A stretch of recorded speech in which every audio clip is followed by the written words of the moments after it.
Buenas tardes, mi nombre es Carolina Buitrago, estudiante de sexto semestre de Psicología. Vamos a realizar una contextualización general de las tres lecturas que pudimos ver en este periodo de perspectiva crítica de la psicología.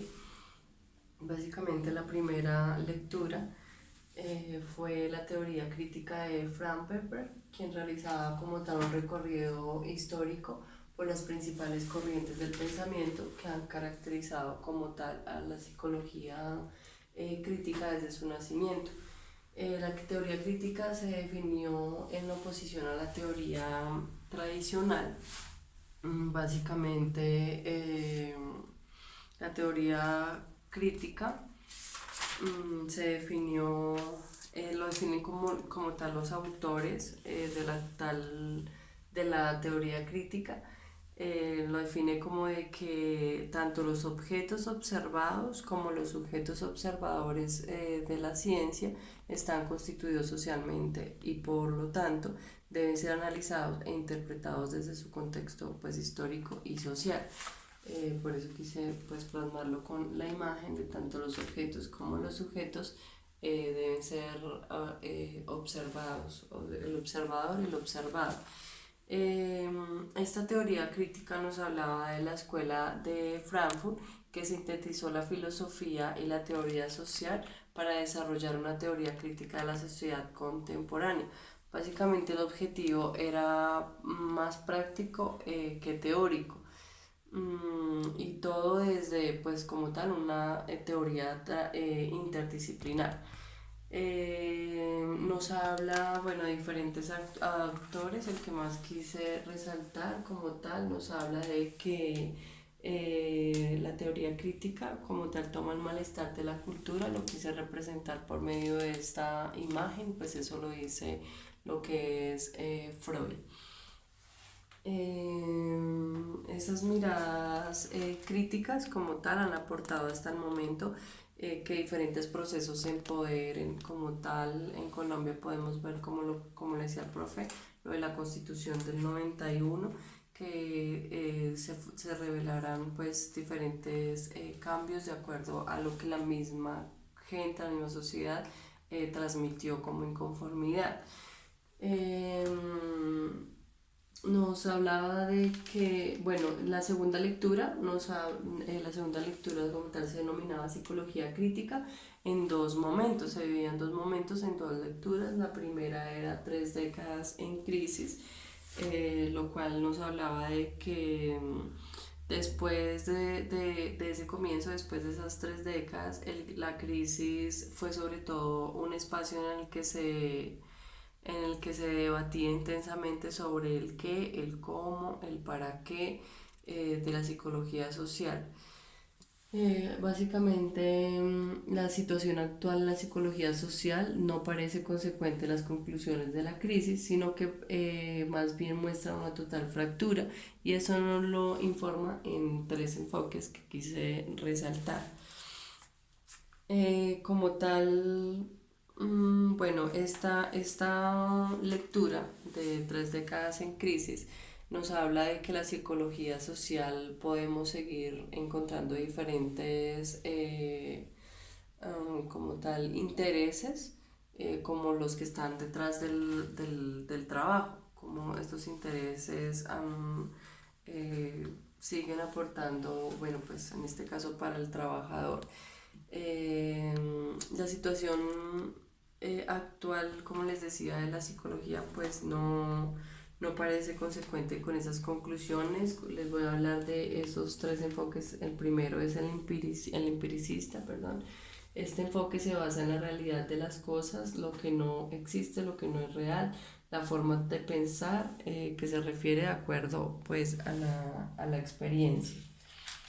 Este enfoque empiricista nos habla de que básicamente sus características son intensivas de acuerdo a la actividad de producción de los datos, y básicamente pues son experimentables. Esta concluye que la idea de la gente básicamente está cambiando, está en movimiento, y la psicología social pues estaba quedando atrás. Si pues la psicología social quería comprender lo que era el mundo, tenía que estar en cambiante movimiento. Y pues de acuerdo obviamente a la cultura referente. Nos habla también del otro enfoque, el enfoque profesional, básicamente lo resalté con esa imagen, pero pues este nos permite denominar a un conjunto de profesionales que se enfrentan a la intervención desde una posición disciplinar y psicológica social, a veces denominada como psicología social. No solamente la psicología está en lo social, hay diferentes campos, diferentes disciplinas, pues esos enfoques profesionales que permitían contribuir, aportar, tanto nosotros para ellos como esas otras disciplinas para nosotros. De allí se resaltó el enfoque transdisciplinar, quise resaltarlo en esta imagen, es una integración de ciencias naturales, sociales y humanidades que centra una actitud de apertura, superar aspiraciones de objetivismos excluyente, integración de actores y ciencias no académicas, negociar preguntas de investigación a partir de problemas sociales y el reconocimiento de diferentes niveles de la realidad. Prácticamente este enfoque nos permite tener como una mayor colaboración de las diferentes disciplinas sociales, pero manteniendo fronteras entre nosotros mismos, entre las mismas disciplinas. El empeño básicamente es transformar la psicología social, que torna un empeño de transformar como conocimiento social a partir de de las distinciones transdisciplinares.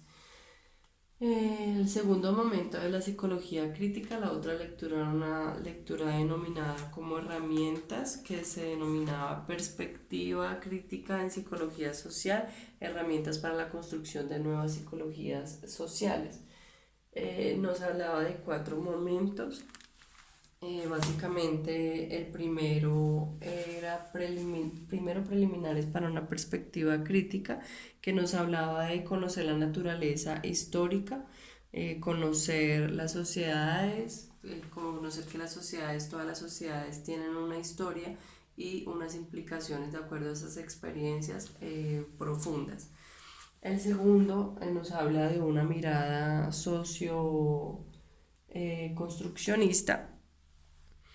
Este segundo momento pues nos permite ver cómo las personas construyen y sustentan todos los fenómenos sociales mediante las prácticas colectivas, es decir, nosotros como sociedad construimos y normalizamos las situaciones y si son adaptadas o no a la sociedad, lo que hacemos, o sea, como de acuerdo a la moral.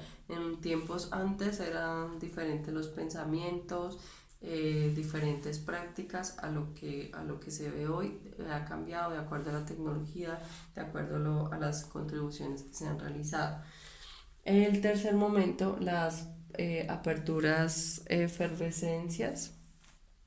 Este tercer momento nos habla eh, de que los últimos años las propuestas, así como nuevas prácticas, se han venido conformando en las ciencias sociales y estas han ejercido una influencia enorme en las nuevas formas de pensar.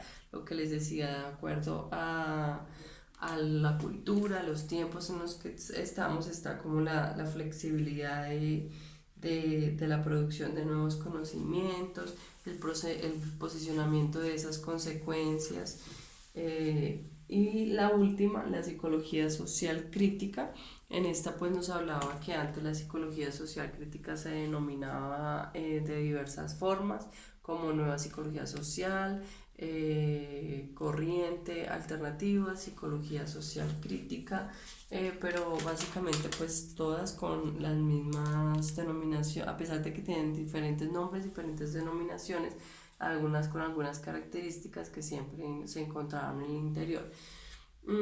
Cuando realizamos la socialización de esta lectura, que fue pues un poco compleja de comprender, y la historia que nos enseñaba, el profesor nos hablaba de que básicamente la misma psicología ha naturalizado discursos hegemónicos. Entonces, como lo ves, la sexualidad, la distinción de género, la educación, Los estudios que se han realizado a diferencia de las diferencias sexual y las consecuencias pues que eso tiene a nivel social, eso como un ejemplo. Y pues que básicamente la ruptura del 68 realizó como una fractura social y dejó pues un proletariado de esto. Y cómo las interdisciplinaridades nos comparten discusiones como desde otra perspectiva, sin invalidar lo que son los conocimientos del otro, ya que pues básicamente la psicología crítica debe ser una psicología interdisciplinaria. Por último, entonces la tercera lectura era de nuestra psicología y su indignante complicidad con el sistema, y nos hablaba de los cuáles eran esos 12 motivos indignantes de la psicología.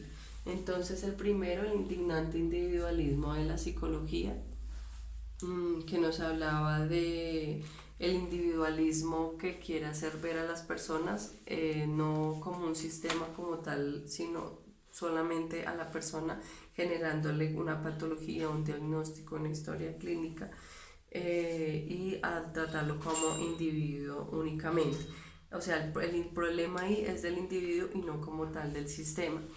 El segundo, la indignante opción de la psicología por las revoluciones a pequeña escala en lugar de las grandes revoluciones. Bueno, este punto nos hablaba de que no es necesario transformar el sistema, como les decía, sino solo cambiar al individuo.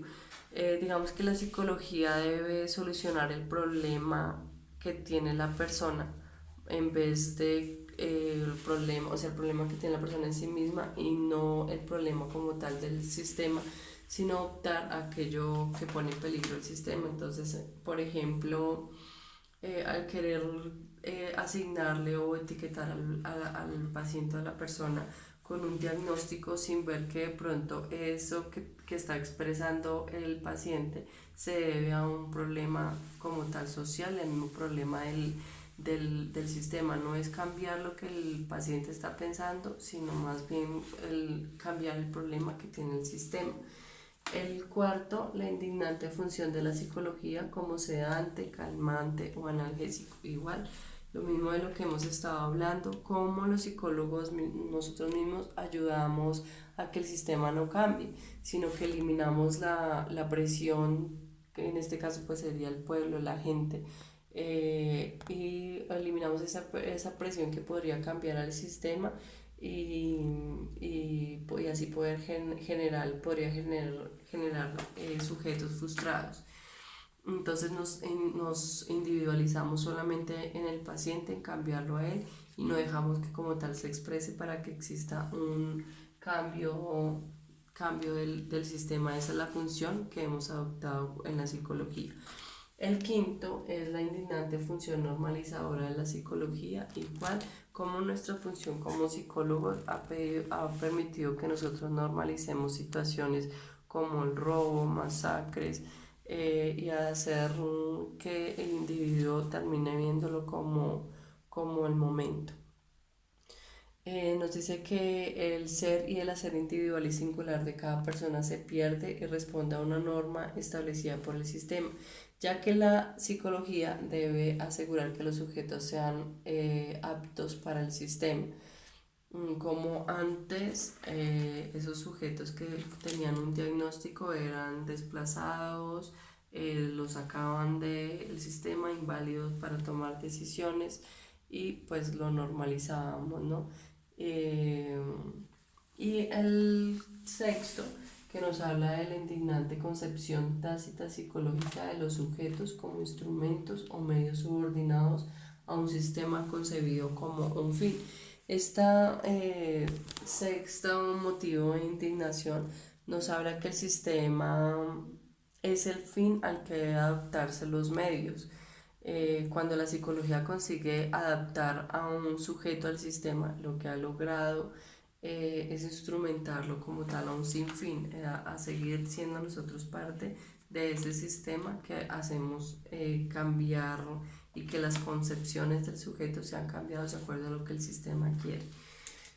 El octavo motivo, el indignante importante efecto catártico de la psicología se refiere,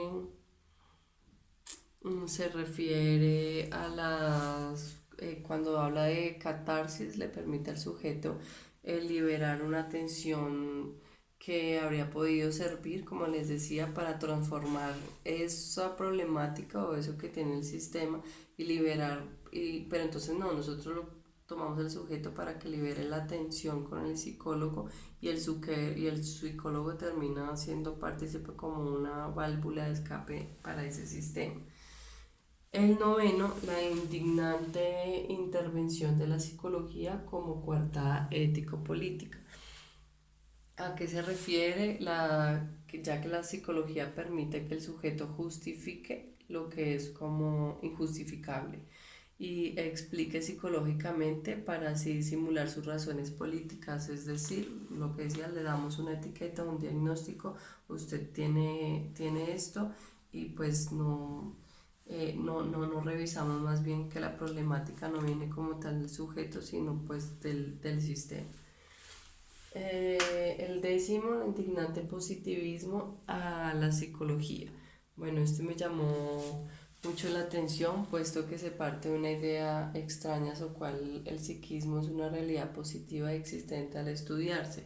Entonces, ¿cómo hacemos ver que eso que ese paciente tiene, entonces se debe a su psiqui, a lo que puede traer de la familia, lo que puede traer del pasado, de su inconsciente? Entonces, y que lo hacemos ver al referirse como positivismo, como todo que tiene que ser, verlo del lado amable, por así decirlo. El número 11, el indignante etnocentrismo, colonialismo, imperialismo en la psicología.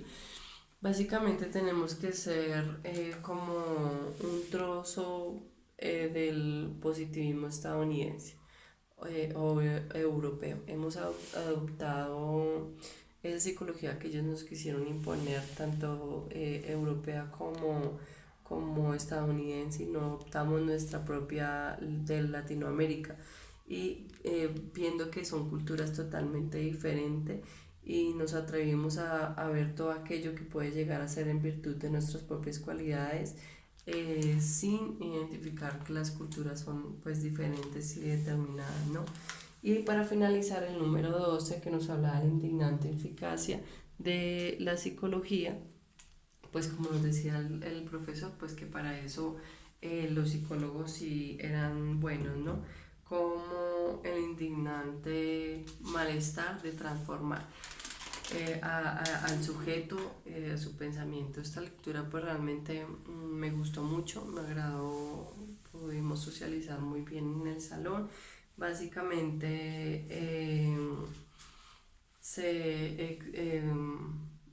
lo que nos hace esta materia, nos permite ver esta materia es como analizar y ver no solamente la historia, sino conocerla, el por qué nació así, por qué se dio de esa manera.